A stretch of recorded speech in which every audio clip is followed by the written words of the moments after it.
Muy buenos días a todos. Muchas gracias por acompañarnos. Estamos iniciando la cuarta jornada de la ciencia de Lab Chico. Este es un evento de divulgación alrededor del proyecto Lab Chico, que está encabezado por investigadores del Instituto de Física de la UNAM, del Instituto de Ciencias Nucleares y del Centro de Ciencias de la Atmósfera también de la UNAM.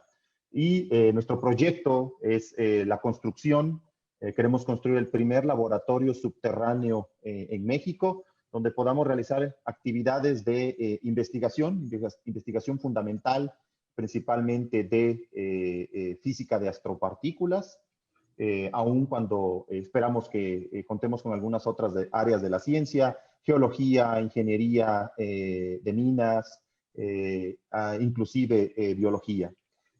Una parte importante, otra componente muy importante de nuestro proyecto es la parte educativa y de divulgación. Y para eso organizamos estas jornadas de la ciencia. Esta es la cuarta, desde el 2019 iniciamos y hemos organizado más o menos dos por año, con el objetivo de llevar actividades científicas, no solo relacionadas al Lab Chico, pero también de ciencia en general, de otras áreas de la ciencia, principalmente enfocadas a jóvenes y estudiantes del estado de Hidalgo. El día de hoy, además de la transmisión que vamos a realizar en Lab Chico, también vamos a transmitir este evento a través del Facebook del Instituto de Física de la UNAM y como parte de las celebraciones del Día de Puertas Abiertas, que será mañana, viernes 4 de diciembre. Hoy tenemos dos investigadores. Agradecemos mucho la presencia de Felipe y Lucía. Y bueno, el día de hoy nuestro moderador será Daniel Marín. Quisiera también, antes de esto, comentar que todos los jóvenes que nos acompañan por Zoom pueden realizar preguntas. Tienen que escribirlas en el chat que tenemos aquí en Zoom y al final de la charla les vamos a abrir el micrófono y ustedes van a poder realizar esas preguntas. A través de Facebook, por favor, en los comentarios, escriban sus preguntas y nosotros nos vamos a encargar de pasarlas a los ponentes. Si algunos de las personas que nos acompañan en Zoom tienen problemas, por favor apaguen su cámara y de esa forma será más fácil que puedan mejorar la calidad del sonido. Bueno, Daniel, por favor, quisieras iniciar la sesión. Claro que sí, muy buenos días a todos. Como primer plática tenemos a la doctora Lucia Capra Pedol, quien realizó sus estudios de geología en la Universidad de Milán, Italia, y en el 2000 obtuvo su doctorado en vulcanología en el posgrado de Ciencias de la Tierra del Instituto de Geofísica de la UNAM. Pertenece al nivel 3 del Sistema Nacional de Investigadores y actualmente es directora del Centro de Geociencias de la UNAM. Nos va a hablar sobre peligros volcánicos. Lucía, por favor, muchísimas gracias. Tienes pues la palabra. Muchas gracias por la invitación. Para mí es un gusto poder compartir con ustedes. Mi labor como investigadora, que es algo que me apasiona, que me considero muy afortunada poder desarrollar, trabajar en lo que a uno le gusta, ¿no? Eso es lo bonito de ser investigadores. Y nuevamente, gracias por la invitación. Entonces, el día de hoy le voy a platicar acerca de los volcanes, qué son, por qué tenemos volcanes y cuáles son las amenazas a las cuales las poblaciones que viven en su alrededor pueden estar expuestas y cómo se podrían mitigar los daños. Recordemos que los volcanes son fenómenos naturales, no podemos detenerlos, digamos. Entonces, los desastres asociados al vulcanismo se dan principalmente porque hay grandes metrópolis normalmente construidas alrededor de volcanes. Eso por diferentes implicaciones. Entonces, lo que tenemos que hacer es evitar, digamos, las concentraciones de, bueno, una buena planeación. Pero aquí hoy los vamos a platicar. Entonces, ¿qué es un volcán? Un volcán es como un barro en la cara de cualquier persona. Es una manifestación superficial de algo que ocurre en nuestro interior. Entonces, lo mismo es para, aquí en esta gráfica pueden ver un esquema muy simplificado del interior de nuestro planeta, de las diferentes capas del núcleo interno y externo, del manto y de la corteza superior. Entonces, un volcán se origina por procesos que ocurren a grandes profundidades, a miles de kilómetros. Principalmente tenemos fuentes, el proceso de fusión que funden el manto y que promueven la formación de un magma, que es un líquido principalmente constituido por sílice, un líquido silicatado, y que dependiendo de las características del movimiento entre las placas tectónicas podrá llegar hasta la superficie dando origen a un volcán.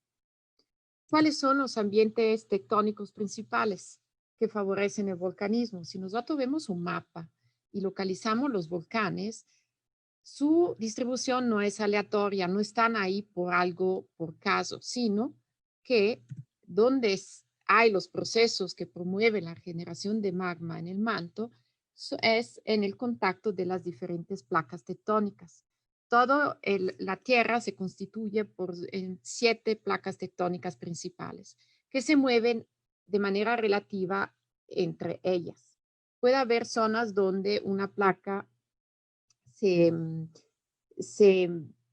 hunde por debajo de otra o donde las dos placas se van alejando o donde las dos placas se mueven de manera lateral.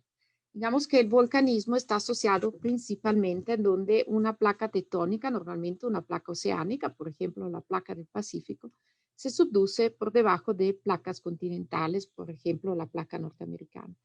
Y pueden ver que la mayoría de volcanes se localizan alrededor de lo que se denomina como el cinturón del fuego, que es prácticamente en donde hay arcos volcánicos en el continente americano, euroasiático, en todas las zonas de Japón, Indonesia, y es donde la placa pacífica subduce por debajo de la placa euroasiática y la placa norteamericana. Los números se refieren a la velocidad a la cual, milímetro por año, a la cual se mueven esas placas. Son fenómenos muy lentos. Sin embargo, hacen que haya las condiciones para que en ese ambiente tectónico se pueda ver magmatismo. Y esto es un esquema simple. Entonces, lo que le decía, zona de subducción, tenemos normalmente una placa oceánica que subduce por debajo de una placa continental. En esa cuña es donde se promueven las condiciones para que parte del manto se pueda fundir. Entonces, el magma es el resultado de la fusión de una roca del manto. Y este magma puede iniciar a ascender hacia la superficie y alimentar un edificio volcánico. Si hay las subducciones entre placa oceánica y placa continental, se habla de arco volcánico continental, pero también podemos tener la subducción entre una placa oceánica y otra placa oceánica, entonces se forman arcos de islas. El otro ambiente tectónico que de hecho corresponde al mayor volumen de magma, de generación de magma, son las dorsales medioceánicas. Esos son ambientes tectónicos en donde las dos placas se separan entre sí. Entonces hay como una descompresión de la parte del manto y eso promueve la fusión. De hecho, no nos estamos dando cuenta directamente porque no lo vemos, pero el mayor volumen de magma que se genera en la Tierra actualmente es a lo largo de esas dorsales oceánicas y que promueven la formación de nueva corteza oceánica que se va moviendo hacia los continentes. Y finalmente tenemos el último ambiente tectónico donde podemos tener importante volcanismo, los puntos calientes. Los puntos calientes son plumas de manto que asciende.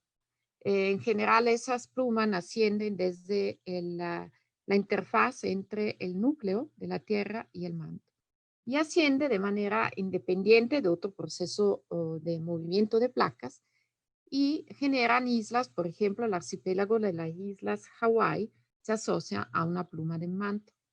Y también en ese caso hay generación de importante volumen de magma. Entonces, digamos que estas son los principales ambientes geodinámicos que promueven la formación de volcanismo. México estamos en ese tipo de arreglo geodinámico. Hay la subducción de la placa de Cocos por debajo de la placa norteamericana y por eso tenemos un volcanismo activo en el país.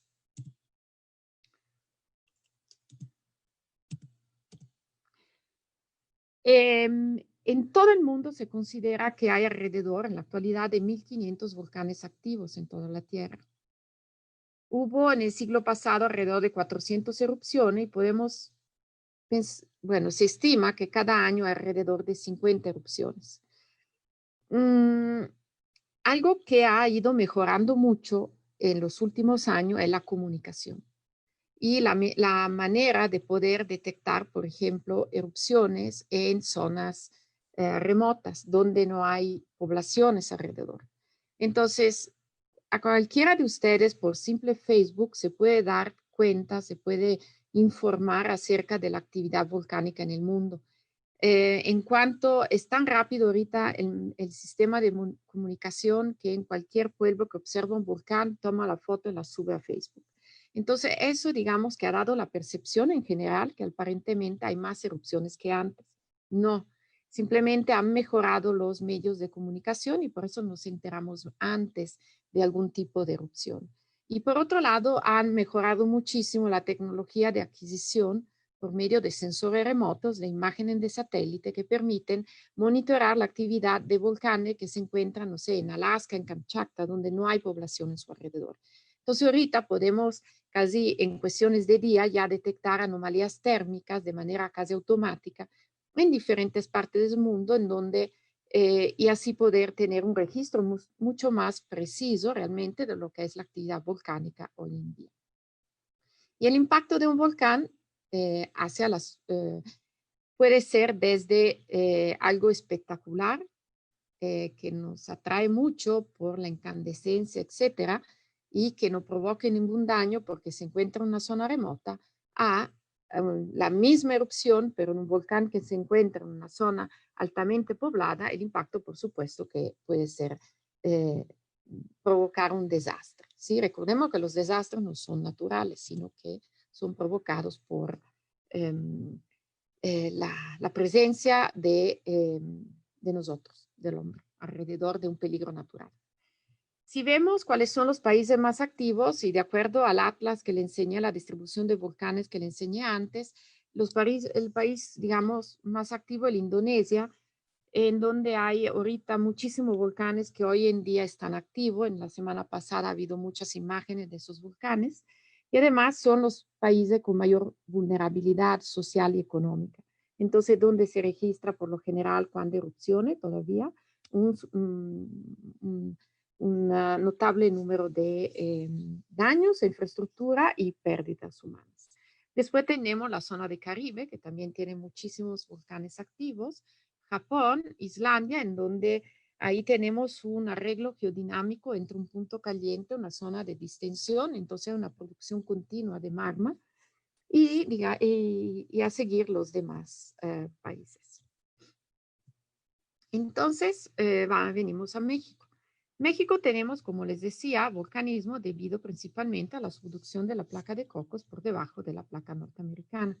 Algo muy peculiar en México que no hay ninguno, bueno, hay en el continente americano el arreglo es diferente, es que el cinturón donde se ubican los volcanes activos no es paralelo a la costa, sino que es transversal. Se extiende el volcanismo en México del oeste al este.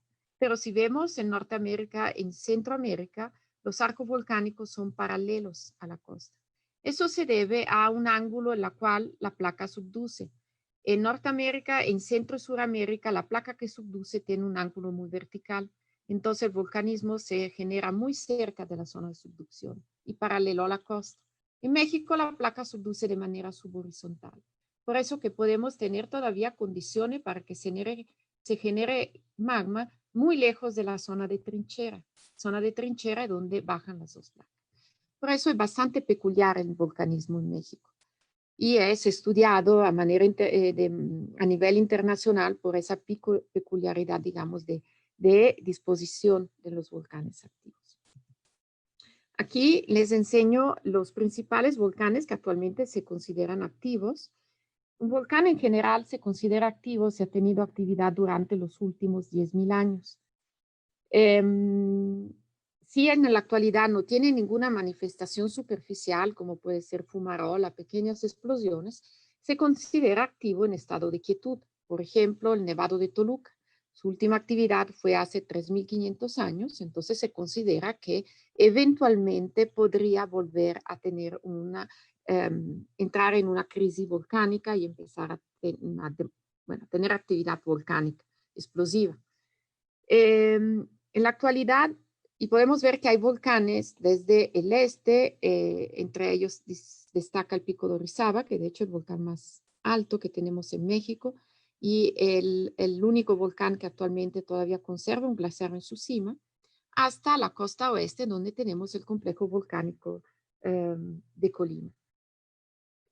También tenemos regiones en donde no hay grandes estratovolcanes. El volcán de Colima, Popocatépetl, se define como estratovolcanes. Son colosos de más de miles de metros de altura, constituidos por la alternancia de capas de lavas y material suelto piroclástico.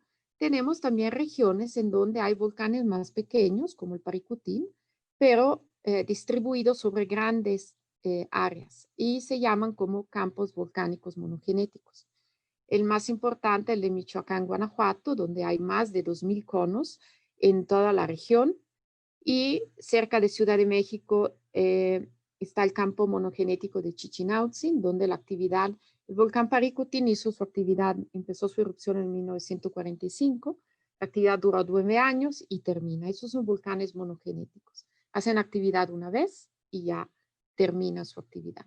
Un estratovolcán, como si fuera el Popo, quedan en actividad por decenas de miles de años y pueden alternarse etapa de quietud sin ningún tipo de erupción a etapa de actividad. En el campo monogenético de Chichinautzin, la última erupción fue hace alrededor de 1000 años. De hecho, Ciudad Universitaria está encima de esas lavas del volcán Xitle. Y así tenemos otro por Hidalgo, el campo monogenético de Apan, con esas mismas características. Si vemos esta animación es de volcanismo, erupción en los últimos 50 años en Norte y Centroamérica. Y podemos ver que los triangulitos cuando se prenden son erupciones. En caso de México, la más grande fue del volcán Chichón en el 1982. Y de vez en cuando se prende el Popocatépetl y el volcán de Colima. Entonces, digamos que actualmente los volcanes activos que tienen manifestaciones son el volcán Popocatépetl y el Colima. Si lo comparamos con Centroamérica, es mucho más activo el volcanismo en Centroamérica respecto a lo que tenemos nosotros en México. Eso es una imagen aérea del volcán de Colima. Pueden ver todas esas lenguas, son derrames de lava que se intercalan con productos de flujos piroclásticos que ocurren cuando cambia el volcán de una actividad prevalentemente fusiva. Ahorita vamos a ver esas características, prevalentemente explosiva. Es el volcán Chichón después de la erupción. Antes de la erupción era una lomita, todo estaba vegetado, y eso como quedó después de la erupción, se formó este cráter y hubo emplazamiento de nubes piroclásticas de manera radial que provocaron alrededor de 2.000 muertos en la región. Es el volcán Popocatépetl, que junto al Colima el volcán más activo en la actualidad en México. Periódicamente cada semana podrán ver exhalaciones de gas y pequeñas explosiones que arrojan ceniza y que afectan la Cuenca de México o Cuenca de Puebla, dependiendo de la dirección de los vientos. Es el Pico de Orizaba, como les decía. Aquí pueden distinguir muy bien una lava histórica, creo que tiene alrededor de 1500 años. Pero como les comentaba, el único volcán activo que actualmente todavía tiene un casquete glaciar. En el volcán Popocatépetl había hasta el 2003. Después la intensa actividad eruptiva promovió su derretimiento y ya normalmente hay nieves cuando llueve a esas altitudes. Y es el Nevado de Toluca. Si ven los volcanes anteriores que les enseñé, tienen la forma clásica de cono. El volcán de Toluca realmente no tiene esa forma cónica porque ha tenido una evolución que ha modificado mucho su estructura. Y además, durante las últimas glaciaciones, ha tenido grandes casquetes glaciares que han modificado y han suavizado, digamos, sus laderas. Y ese como se ve ahorita el cráter, es el domo asociado a la última erupción de hace 10.000 años. De hecho, es una de las erupciones explosiva más grande que ha habido en Norteamérica en el Holoceno durante los últimos 10.000 años. Y el cráter actualmente está se ha rellenado con agua, hay 2 lagos, y que en la actualidad no demuestran ningún tipo de actividad, no da ninguna señal de que algo esté pasando en la cámara magmática. Sin embargo, no se puede descartar su posible reactivación. Entonces, ¿cómo se forma un volcán? En diferentes ambientes geodinámicos que ya hemos visto, se puede promover la fusión de las rocas peridotíticas, se llaman, del manto superior, y al fundirse, no se funde completamente, de esas rocas una parte se funde, entonces se empieza a migrar porque va a tener menor densidad de la roca en su alrededor. Entonces el mecanismo general para que el magma empiece a ascender es simplemente por contraste de densidad, como las lámparas de magma que algunos a lo mejor de ustedes tienen, ¿no? Y que se ven como burbujas rojas que ascienden y se mueven. Entonces eso es simplemente por contraste de densidad.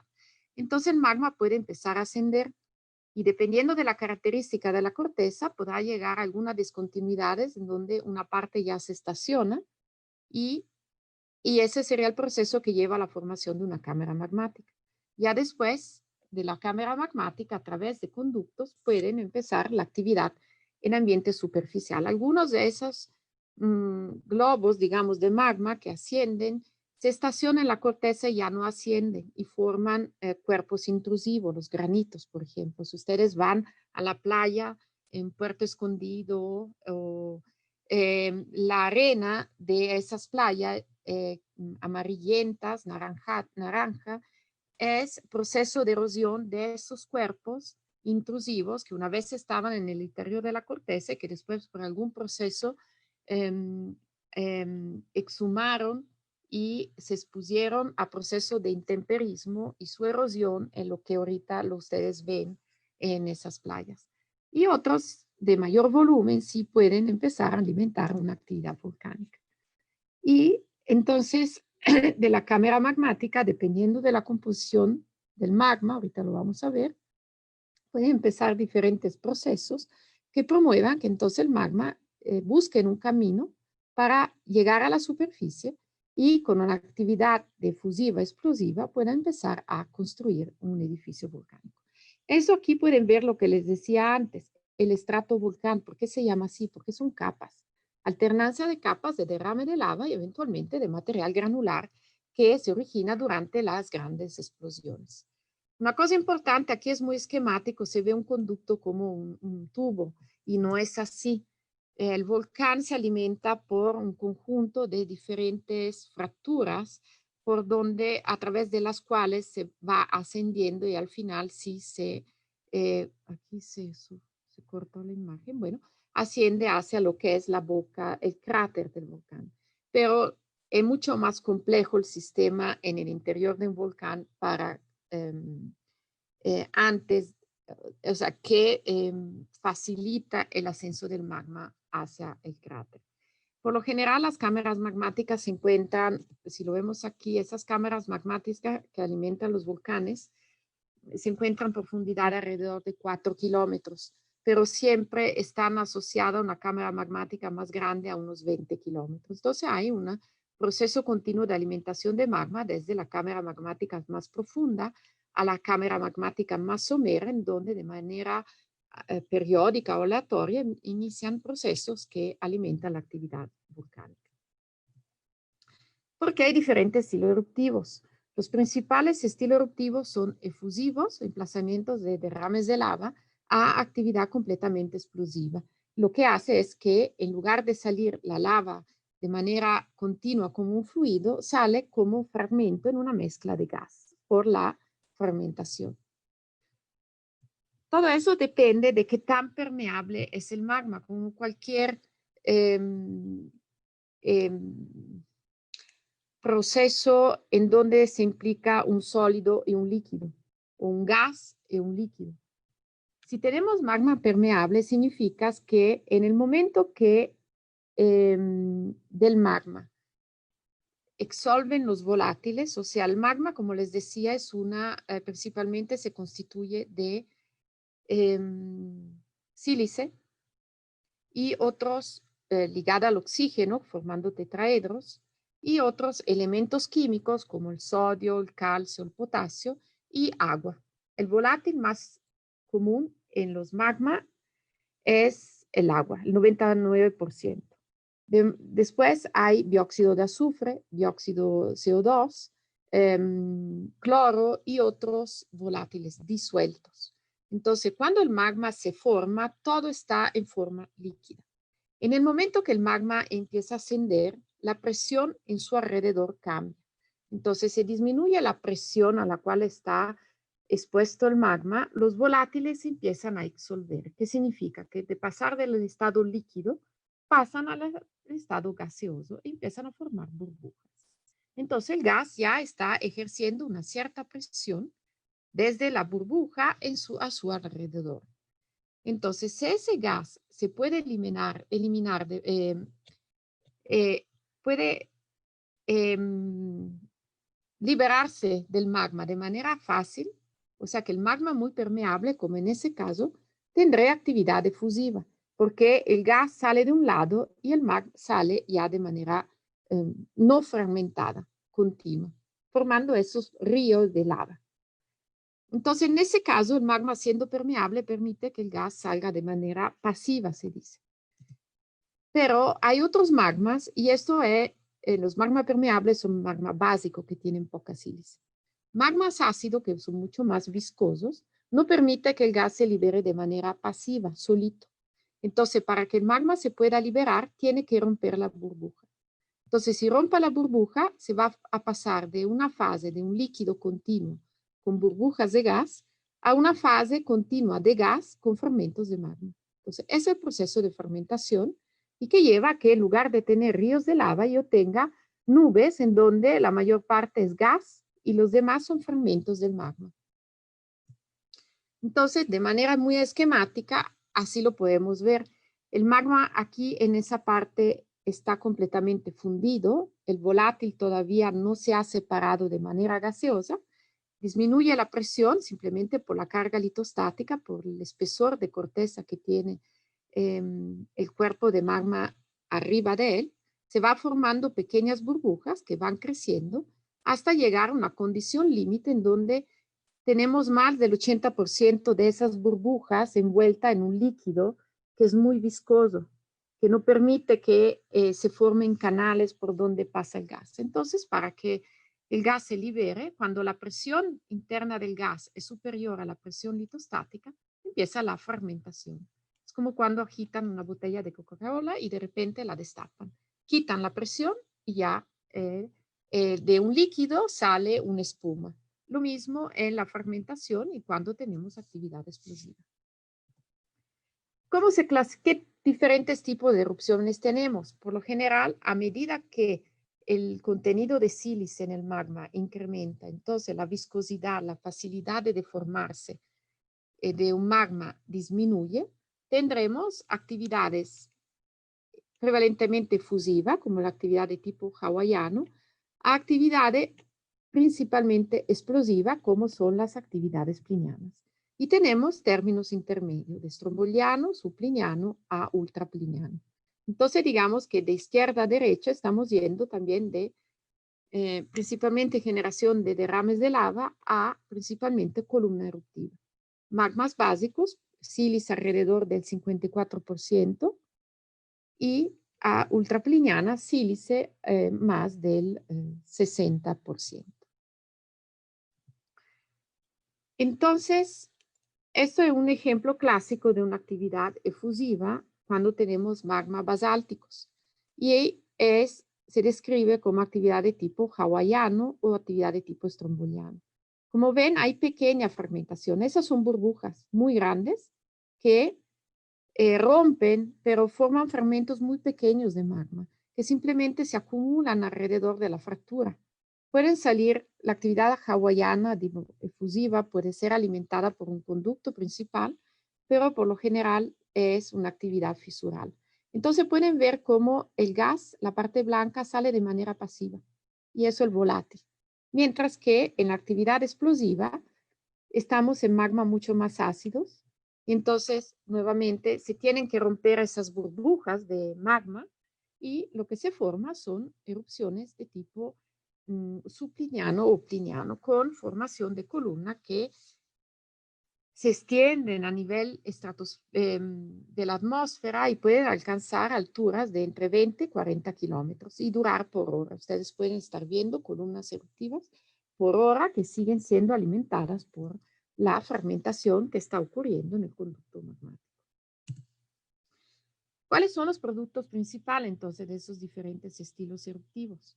Por supuesto, como les decía, derrames de lava, flujos piroclásticos. Cuando se forman esas columnas eruptivas, parte de la columna colapsa, entonces esa mezcla de gas y sedimento se transporta a lo largo de las pendientes del volcán y a altas velocidades y altas temperaturas, y son las que provocan el mayor número de muertes por lo general, y parte de la columna que nuevamente asciende a la atmósfera por contraste de densidad, también en ese caso, cuando llega a tener una densidad similar a lo que es la densidad de la atmósfera, ya después se extiende dependiendo de la dirección de los vientos, y de ella se tendrá caída de ceniza en zonas que pueden ser mucho más distales respecto a lo que es el alcance propio de, por ejemplo, un flujo piroclástico.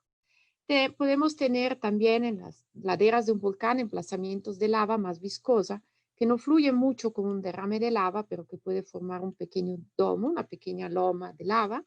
Y finalmente, las actividades más catastróficas corresponden a cuando el volcán colapsa, un gran deslizamiento. Entonces, removiliza la parte alta del edificio volcánico. Y que el volcán esté activo no, durante las temporadas de lluvia, todo el material acumulado en su ladera se puede ser erosionado por el agua y formar lo que se llaman lahares y que también pueden provocar daños en las poblaciones que se encuentran a su alrededor. Ahorita les voy a enseñar las características principales de cada uno de ellos. Es un video de cómo es una actividad típica efusiva. Entonces, cerca de la boca eruptiva hay fuentes, pero de algunos cientos de metros, afectan de manera muy local. Y los derrames de lava se pueden emplazar como grandes ríos de lava o mover de manera muy lenta desde el frente. Esos son modalidades diferentes, todo depende de la temperatura.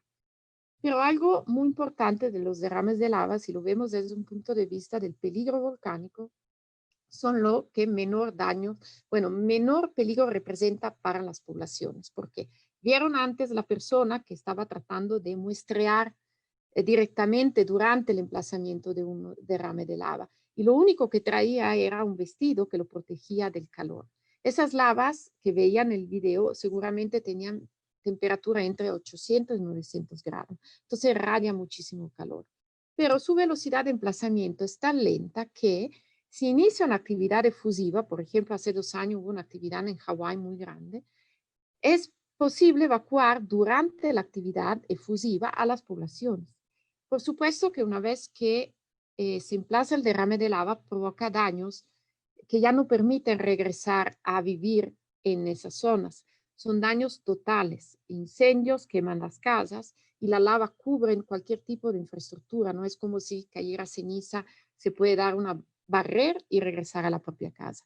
Entonces, digamos que los derrames de lava son los que provocan menor número de muerte, hay casos muy peculiares, pero sí provocan daños totales en la infraestructura.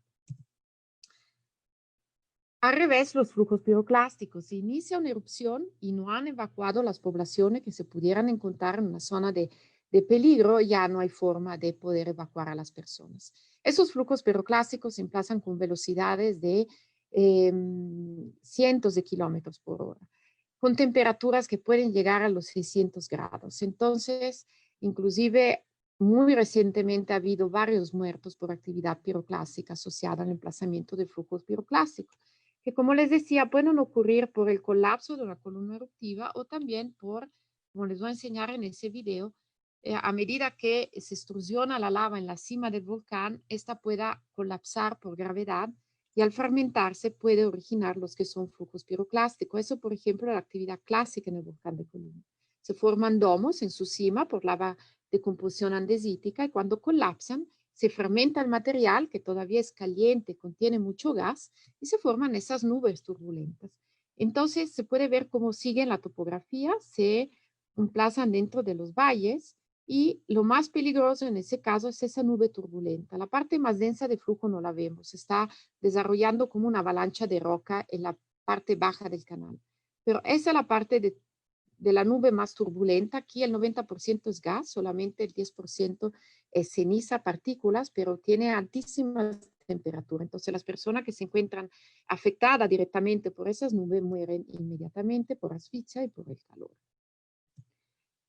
Tenemos casos muy clásicos en la vulcanología, desde la erupción del volcán Vesubio en el 79 después de Cristo, en donde se encuentran todavía las ciudades de Pompeya y Herculano, que fueron sepultadas por los productos de la actividad.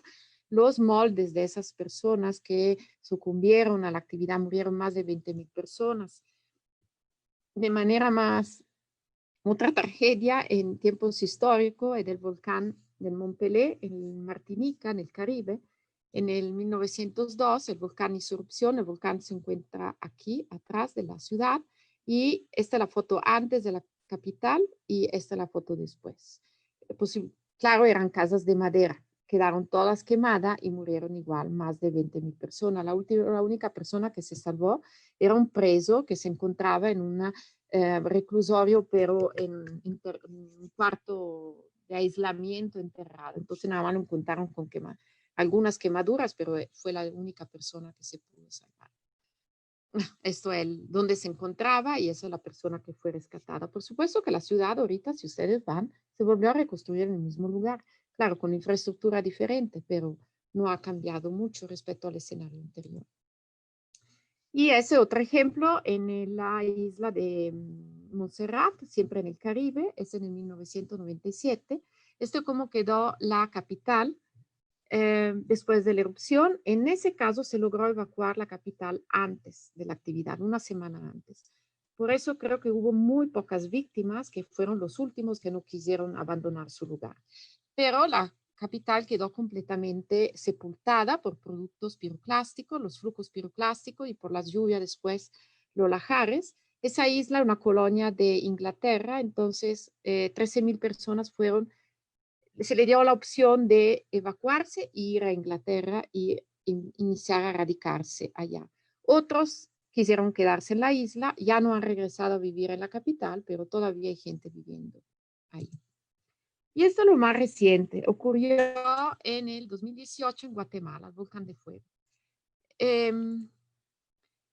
Volcán de Fuego es un volcán muy activo, en la actualidad todavía tiene varias actividades explosivas, y en el 1974 había tenido la última erupción de mayor magnitud. Esta sorprendió completamente a la población. Pueden ver cómo... y no pensaban que hubieran podido ser afectados de manera tan cercana. Entonces ven, hay personal de protección civil observando y lo que dicen, quité el audio, es que ya tomen la foto y váyanse. Bueno, en el mismo puente aquí después, cuando fueron, encontraron personas que fallecieron, que no salieron a tiempo, porque no conocían el tipo de impacto que hubieran podido tener de esa nube piroclástica. Esto es como quedó el volcán después de la erupción, fue completamente devastada la barranca y murieron oficialmente algunos cientos de personas, pero se estima que murieron más de 2.000 personas. ¿Cómo sabemos la temperatura de esas nubes? Algo similar ocurrió en el volcán de Colima en el 2015. Esto es una imagen. En el volcán tenemos estaciones para el monitoreo de lahares, de esos flujos que se originan por la lluvia y que arrasan material. Y también en el caso del 2015 la erupción fue inesperada, la estación de monitoreo fue destruida, pero tuvimos la oportunidad de observar el evento desde muy cerca, de tener datos invaluables, porque nadie monitorea los flujos piroclásticos desde tan cerca, porque después de cada flujo tienen que reconstruir todo. Nosotros lo reconstruimos, pero por lo menos fue un estudio que duró 5 años, que nos arrojó muchos datos. Entonces, eso es como quedó el volcán después de la erupción, el volcán de Colima. Si bien muy similar a lo que ocurrió en el volcán de Fuego en Guatemala. Entonces, al estudiar el depósito, los efectos en la vegetación, con métodos novedosos, pudimos calcular a qué temperatura estuvo expuesta la vegetación. Entonces esa nube diluida, en el caso del Colima, alcanzó 400 grados de temperatura. Entonces imagínense la persona que estaban alrededor del volcán de fuego y en el puente a ser investido por una nube, aunque con poco material, pero de ese calor, desafortunadamente su muerte fue instantánea. Pasamos a erupciones plinianas. Como les decía, erupciones plinianas se caracterizan principalmente por la formación de estas columnas eruptivas que, como les decía, pueden alcanzar alturas de más de 20 kilómetros, en donde los vientos estratosféricos pueden dispersarla en dirección preferencial. En México, por lo general, al estudiar las diferentes actividades plinianas, la mayor parte de la época del año los vientos soplan hacia el este. Por ejemplo, todo el Valle de Puebla está sepultado, bueno, se constituye principalmente por todos los depósitos asociados a la caída de ceniza de las erupciones del volcán Popocatépetl.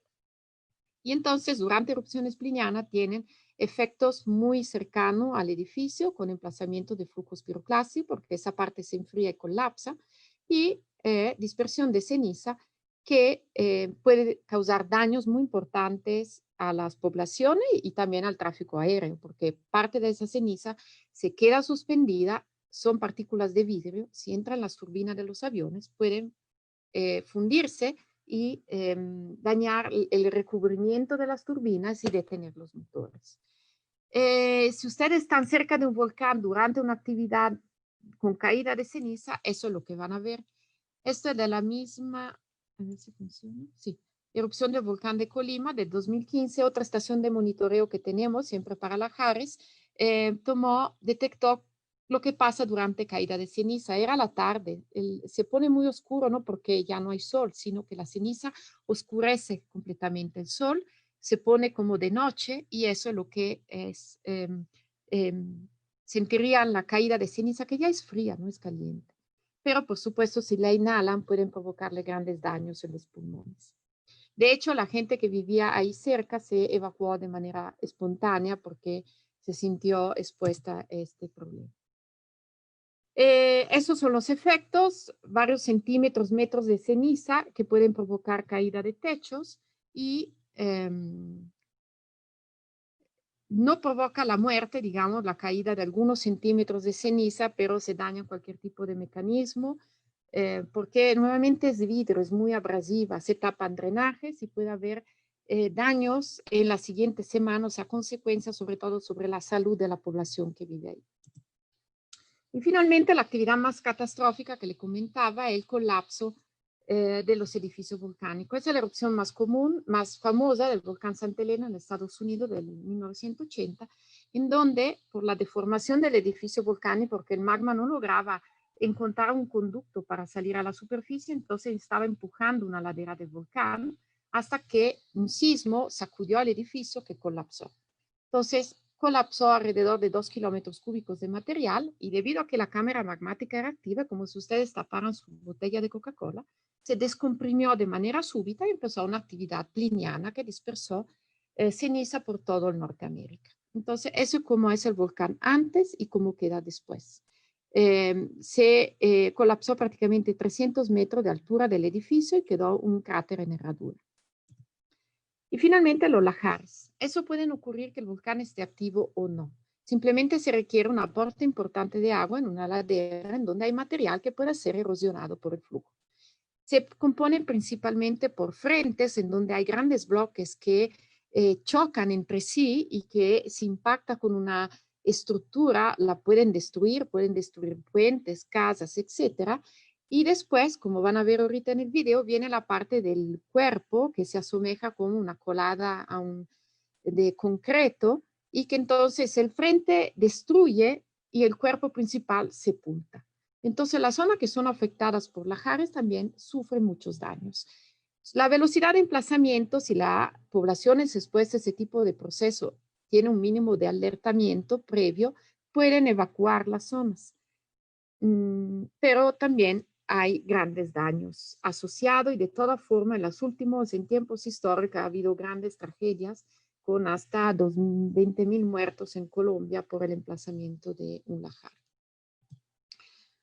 y si el volcán recién ha tenido una actividad piroclástica, entonces ha promovido el emplazamiento y la acumulación de mucho material suelto en sus laderas, cualquier temporada de lluvia va a removilizarla.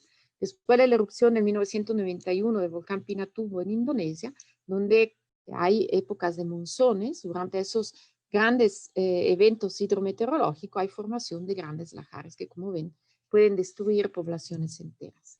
Y eso es lo que le comentaba la tragedia del volcán Nevado de Ruiz en Colombia y el pueblo sepultado por un lahar en donde hubo más de 20.000 muertes. El problema ahí fue que el volcán tuvo una pequeña actividad explosiva.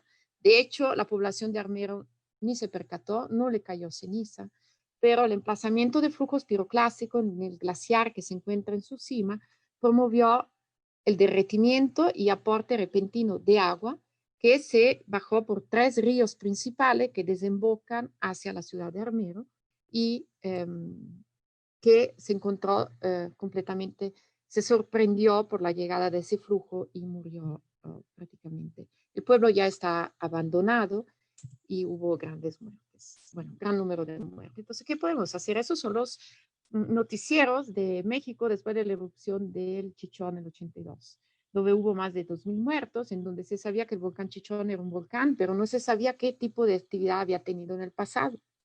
Entonces, como cuando ustedes van con el médico y antes de, bueno, ver sus síntomas, le preguntan si hay casos de diabéticos en su familia, presión alta, cáncer. Lo mismo hacemos con los volcanes. Vamos a ver en el campo, a ver qué tipo de actividad eruptiva tuvieron antes, porque en caso de que se reactiven, lo más probable es que se comporten como se han comportado en el pasado.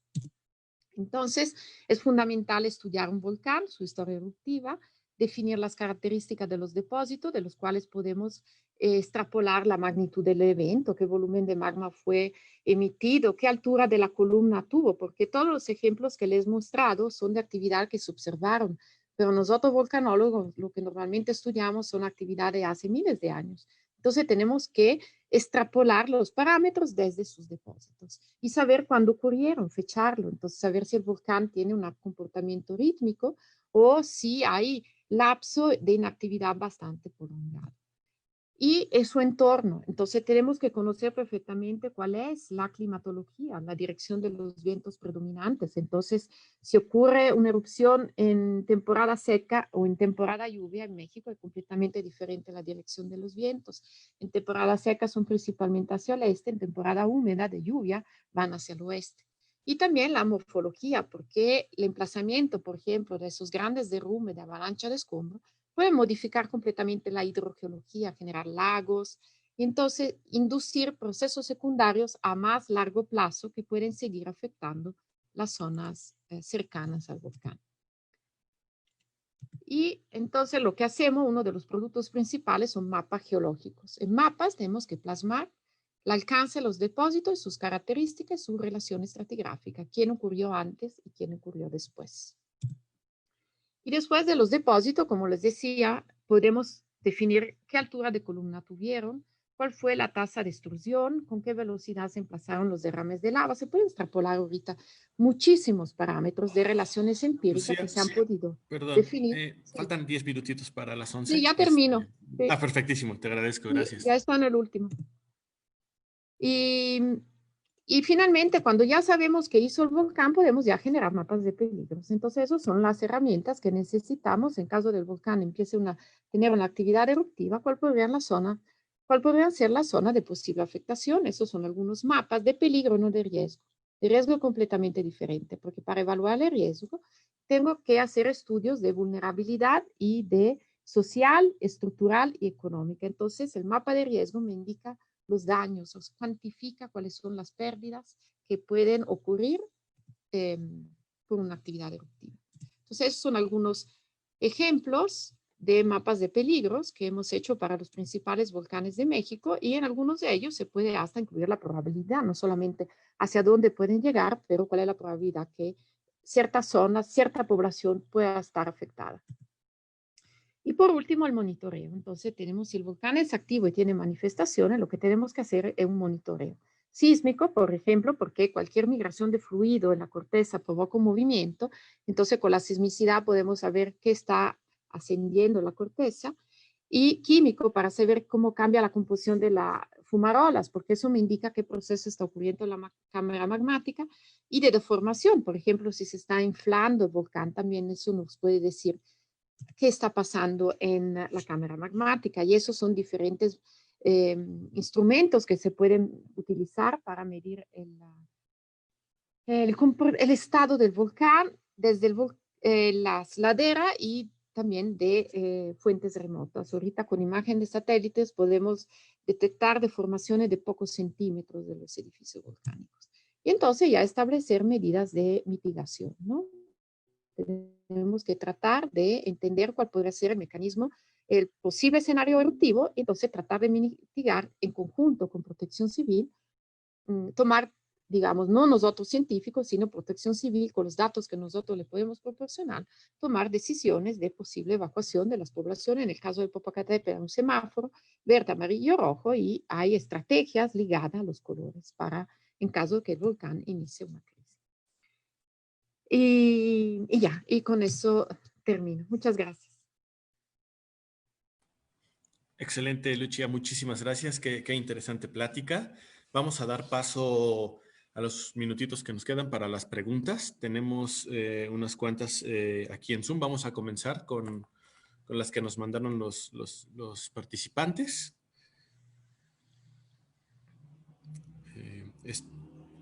Estela,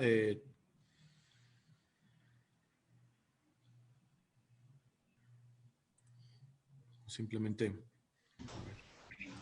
Vamos a ver, ¿te puedo apoyar, Daniel? Sí, gracias. Sí.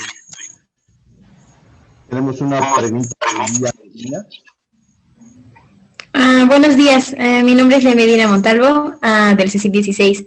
Le quiero agradecer mucho que haya hecho este espacio para impartirnos una tan magnífica plática el día de hoy.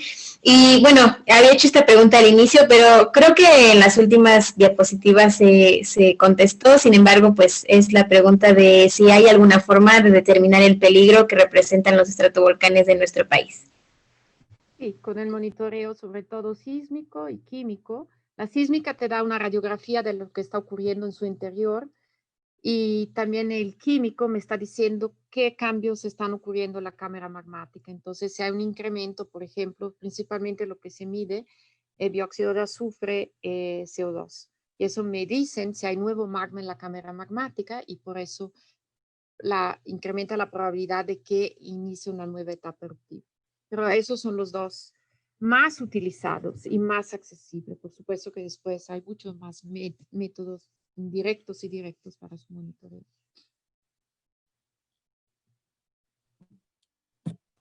Muchísimas gracias. Tenemos una segunda pregunta. No alcanzo de a leer el nombre, Leilani Leilani. Ánchez. ¿Sí? Mi nombre es Leilani Adelante. Mendoza, del CSIC 16, y gracias por la plática.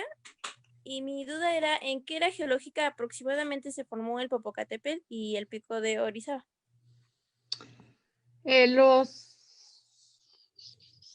Popocatépetl, por ejemplo, como lo ven ahorita, el cono actual tiene alrededor de 20.000 años. Él se originó después del colapso casi total del edificio previo. En general, o sea, el Popocatépetl, también el Pico de Orizaba, se han originado en diferentes etapas de construcción y destrucción. Y para el Popo se estima que más o menos su evolución desde las paleolavas sea de alrededor de 300.000 años. Pico de Orizaba, algo similar. Él también hace 15.000 años colapsó una parte de flanco que hacia el este y se volvió a reconstruir. Entonces, pero más o menos eso es el rango de edad de esos volcanes, de algunos cientos de miles de años. Muchísimas gracias. Y tenemos una tercera pregunta de Denise Cruz. Hola, ¿qué tal? Buenos días. Mi nombre es Denise Cruz, soy de las Ciencias de la UNAM. Felicitaciones por la charla.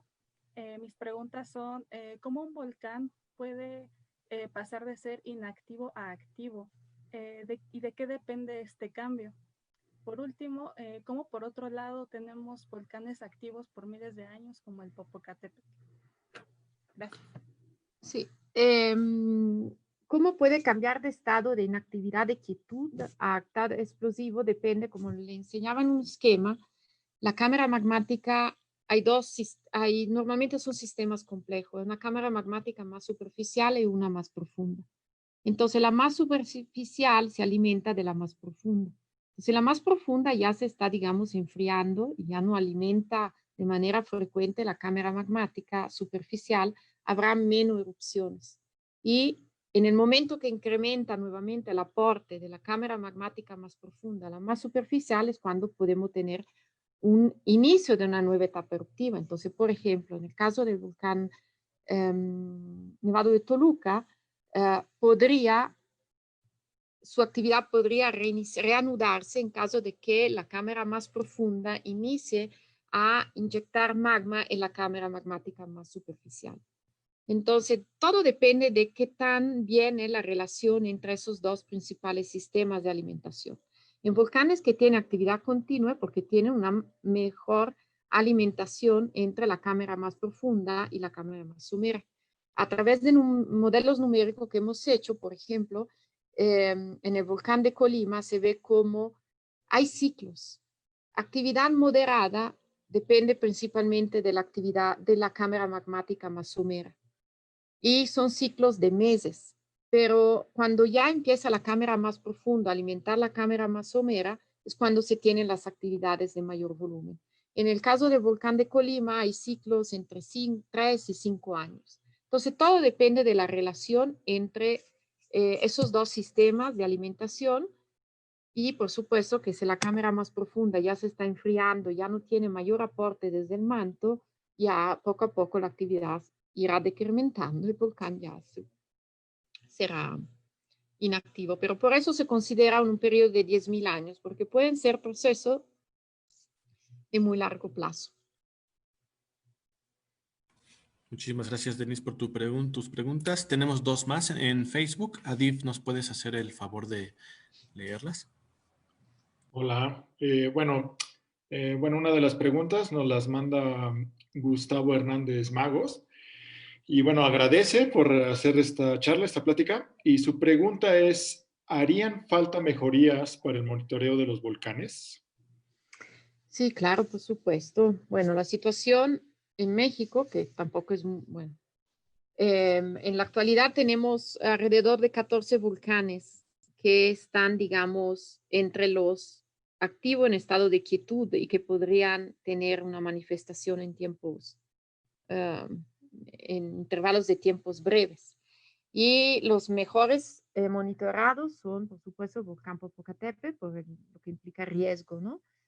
Hay más de 20 millones de habitantes en su alrededor, y el volcán de Colima. Los demás volcanes cuentan sí con una estación sísmica, por ejemplo, el volcán Tacaná, el Chichón y el Ceboruco, pero todavía hace falta mejorar la instrumentación.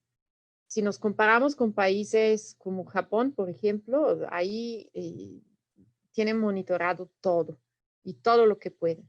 Pero por supuesto es una evidente diferencia en el nivel económico, ¿no?, de los países. Digamos que si comparamos México con otros países de Centro y Suramérica, en ciertos aspectos estamos mejor. Chile, por ejemplo, tiene un muy buen sistema de monitoreo de volcanes activos.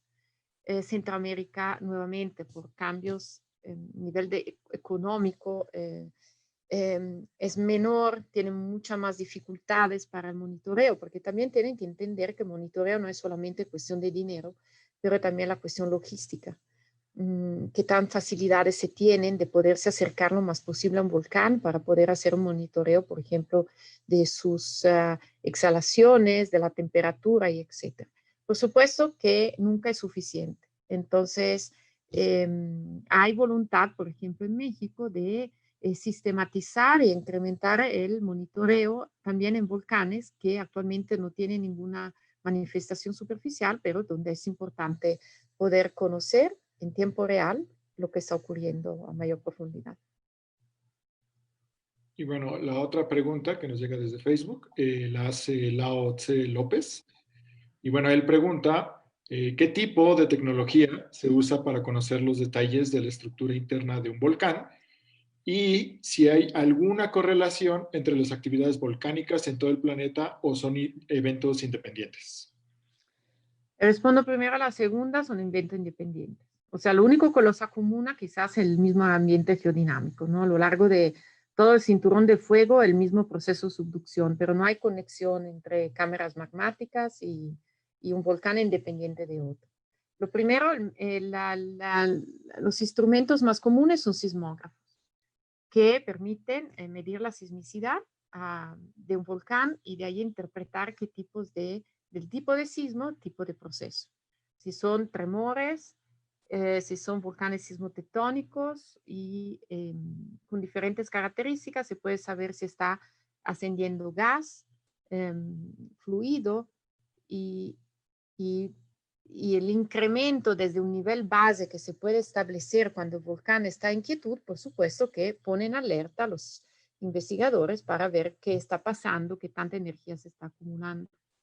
Para medición de gases, en lo general son remotas porque no me puedo subir al cráter, entonces son por espectrometría, adquieren imágenes y con filtros y dependiendo de la longitud de onda a la cual se adquirieron, se pueden definir contenidos de cambio en el contenido de dióxido de azufre y CO2. Lo mismo se puede hacer con imagen de satélites que adquieren imagen a diferente longitud de onda que me permite discriminar ese tipo de detectar la composición de diferentes tipos de volátiles, pero principalmente son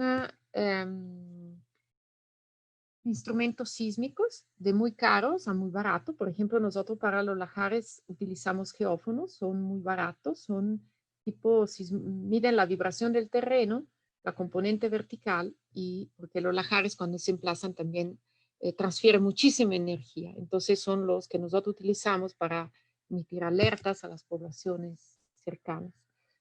Y también se pueden usar GPS, porque lo que puede hacer un GPS es medir si una ladera se está moviendo respecto a otro punto.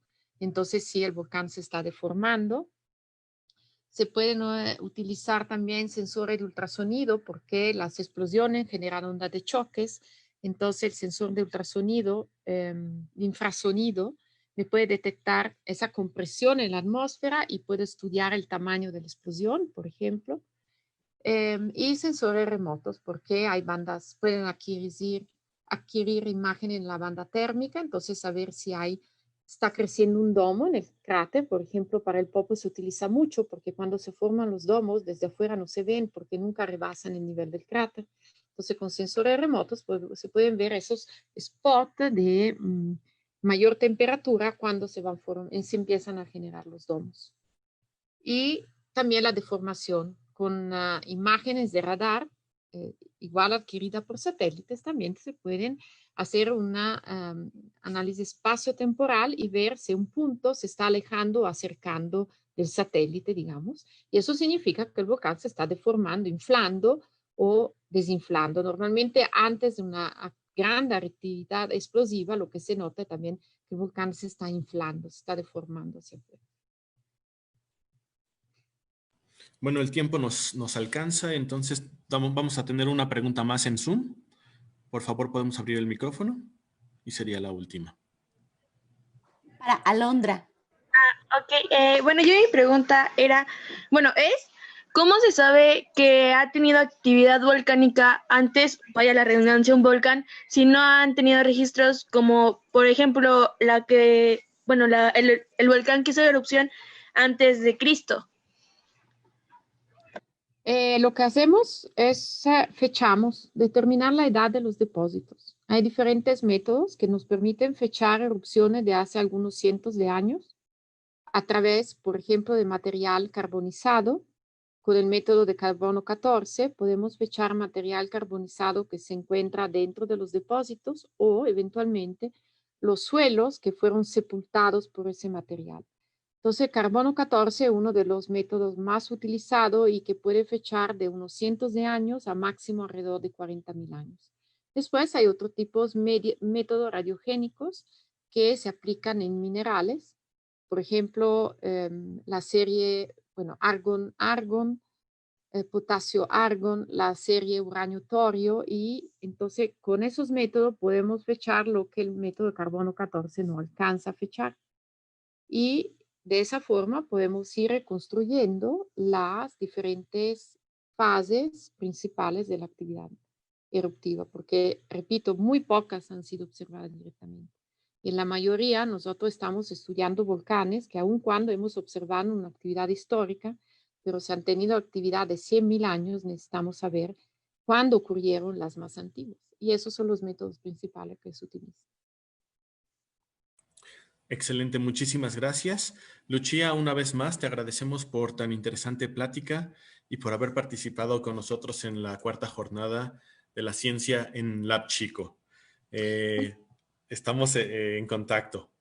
Muchísimas gracias, y gracias a todos.